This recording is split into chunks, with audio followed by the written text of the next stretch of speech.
Second, l की power 2 is equals to l की power 1. This implies y is equals to 2 equals to 1. Minus z is equals to 1. Z is equals to 2. Minus z is equals to minus 2 minus minus cancel. हो गया. अब आप expression लिखते हैं. a is equal to k m की power express कितना है 1. m की पावर 1 a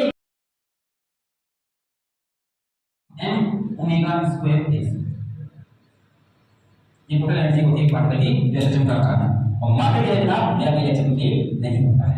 ठीक है, बोल रहे हैं आप नहीं धीरे धीरे समझ जाएंगे इस गुरुकुल की मर्यादा, प्रतिष्ठा और परंपरा. मोहब्बत देखिए मोहब्बत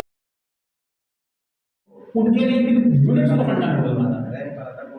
यूनिट्स को भी हम ऐसे ही फंडामेंटल बेस डिफाइन कर सकते हैं. क्योंकि एक क्वांटिटी को डिफाइन करने के लिए बहुत सारी लेंथ हो गया. लेंथ के लिए आप बेस यूज करोगे वो डिपेंड करता है. इस पर वो डिपेंड करता है कि आप कौन से सिस्टम ऑफ यूनिट्स को फॉलो करें. सिस्टम ऑफ यूनिट्स के साथ आपका नाम लिखना है. सिस्टम ऑफ यूनिट्स के तीनों में कॉमन कैरेक्टरिस्टिक्स थी. कॉमन थी कि जो यूनिट्स जो इन्होंने क्वांटिटी थी एज फंडामेंटल क्वांटिटी को समझते थे मास लेवल में फंडामेंटल मान कर.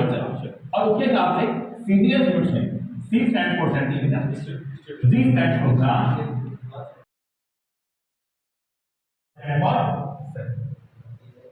ये तीन डिफरेंट सिस्टम ऑफ यूनिट्स हैं. और ये जो तीनों सिस्टम ऑफ यूनिट्स आ रही हैं इन तीनों ने ही तीन क्वांटिटीज को फंडामेंटल माना. और वो तीन क्वांटिटी कौन सी थी? मास, लेंथ एंड टाइम. इन्होंने जो क्वांटिटी यूनिट्स को फंडामेंटल माना वो रखा. इसमें प्रोग्राम मीटर स्केल पर, एक मास स्केल पर बहुत सारे कंट्रीज ने मिलकर एक सिस्टम बनाया जिसका नाम था सिस्टम इंटरनेशनल. सिस्टम इंटरनेशनल जिसको बोलते हैं एसआई सिस्टम में कुल मिला किलोमीटर में भी माप सकते हैं और सेंटीमीटर में भी माप सकते हैं.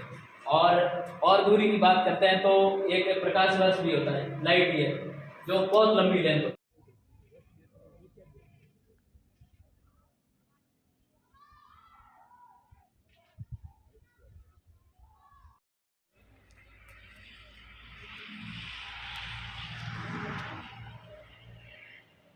इसमें हर कोई डाउट क्लियर हो जाता है और यहाँ पे समझ आता है. क्या क्या बदलाव क्या दिखता है सर? वहाँ सिर्फ किताबें होती है, यहाँ चित्र भी दिखता है, वीडियो भी दिखता है. क्या क्या अलग लगता है सर? इसमें वो सर पढ़ाते हैं, इसमें डाउट क्लियर हो जाता है और सर भी समझ जाते हैं. बेनिफिट होता है इससे? एक्सप्लेन भी करते हैं. इससे बेनिफिट है आपको? हाँ. अच्छा लगता है? हाँ. इसमें डाउट क्लियर हो जाते हैं, एक्सप्लेन करते हैं. तो कितना फ़ायदा कितना होता है इससे? कितना बेनिफिट कितना होता है? नोट्स भी लिख सकते हैं, नोट्स भी लिख सकते हैं. तो सर जो पढ़ाते हैं वो जो किताबों में पढ़ाते हैं वो सिर्फ लाइनें लिखी हुई होती हैं. यहाँ क्या क्या दिखता है? अलग बताते हैं किताब, हमको पता नहीं चलता है, वो अलग एक्सप्लेन करते हैं ज़्यादा. इससे फ़ायदा हुआ है इससे? हाँ. क्या क्या फ़ायदा हुआ इससे? कितना अच्छा लगा है आपको पढ़ के? हमारे इसमें आसानी से डाउट्स क्लियर होते हैं ज़्यादा से ज़्यादा. और स्मार्ट क्लास में समझाते हैं, सर भी वापस डाउट्स क्लियर कराते हैं. नोट्स बनाने में भी कोई दिक्कत नहीं आती, नोट्स भी अच्छे से बन जाते हैं. और ज़्यादा से ज़्यादा एक्सप्लेनेशन भी होता है और ज़्यादा से ज़्यादा डाउट्स क्लियर होते हैं. तो कितना अच्छा लगता है कि सब जो चीज़ें सिर्फ किताबों में थी वो टीवी पे आई और टीवी का आने के बाद में सामने दिख रही है. सामने दिख रही है और समझा रहे. 3D स्ट्रक्चर भी है इसमें और पूरा समझाते हैं. तो कितना अच्छा लगता है कि सब हाँ आज जैसे कहते हैं ना सब आज आपकी बारी है स्मार्ट क्लास में, तो उसका कितना इंतज़ार करते हैं, कितना अच्छा लगता है? बेटर लगता है. तो छात्र जो सभी हैं जब हम पढ़ते हैं तो क्या चीज़ है जो किताबों से अच्छी यहाँ मिल जाती है? सब चीज़ है लगभग. तो किताबों में जो ओनली लाइन्स लिखी हुई वहाँ पे थोड़े अलग ही डिफरेंट तरीके से समझाते हैं, डिफरेंट वे. अच्छा लगता है. हाँ. स्मार्ट क्लासेज अपने आप में एक इनोवेटिव आइडिया है और साथ ही साथ राज्य सरकार और भारत सरकार के द्वारा जो ये स्मार्ट क्लासेज डेवलप किए जा रहे हैं और विशेष करके मॉडल स्कूल्स में मैं बता दूं पूरे राजस्थान में 134 मॉडल स्कूल हैं और बाड़मेर ज़िले में 5 मॉडल स्कूल हैं.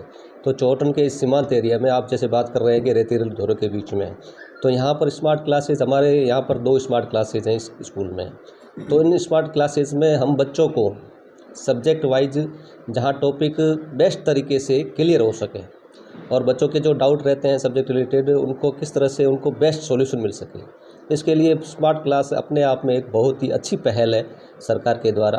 और हम इस पहल का स्वागत करते हैं। और मॉडल स्कूल के परिप्रेक्ष्य में जहाँ पर इंग्लिश मीडियम शिक्षा दी जाती है और ऐसे बच्चों को इंग्लिश मीडियम की शिक्षा उपलब्ध कराई जा रही है जो बिल्कुल डाउन टू अर्थ है, यानी कि एक प्रकार से जो समाज का सबसे निचला तबका है, उसमें कोई किसी तरह की मतलब अल्प आय वर्ग, जैसे अपन समझते हैं कि नहीं, एक अनाथ बच्चा हो, विधवा की संतानें हो, या फिर दिव्यांग बच्चे हों, या बीपीएल परिवार के बच्चे हों, उन बच्चों को यहाँ पर प्रायोरिटी के साथ एडमिशन दिया जाता है। और उन बच्चों के लिए जो एक भौतिक संसाधन और उसमें स्मार्ट क्लासेज, जो बड़े महंगे कॉन्वेंट स्कूलों में जहाँ पर बड़ी फीसें या डोनेशन दे करके बच्चों को बड़े अमीर घर के बच्चे ही वहाँ पढ़ पाते हैं, लेकिन ये गरीब परिवार के बच्चे यहाँ पर बिना किसी लागत के, बिना किसी फीस के और इतनी अच्छी इनोवेटिव शिक्षा प्राप्त कर रहे हैं। तो ये अपने आप में बहुत अच्छा प्रयास है।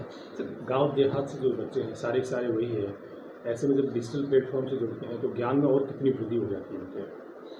नहीं, बहुत इससे अच्छा फ़र्क महसूस कर सकते हैं। अगर आपने बच्चों के साथ अगर वार्ता की हो तो आपको उसका थोड़ा सा भी एहसास हो गया होगा कि बच्चे एक तो अपने जो नॉर्मल क्लासरूम होता है उसमें सिर्फ बोर्ड और टीचर के माध्यम से जो सीखते हैं, और एक उसी चीज़ को वापस जब वो स्मार्ट क्लास में जा कर के या विभिन्न यूट्यूब चैनल्स के माध्यम से जब दोबारा रिपीटेशन करते हैं तो उन चीज़ों को अलग अलग अवधारणाएं अलग अलग तरीक़ों से समझ में आती है।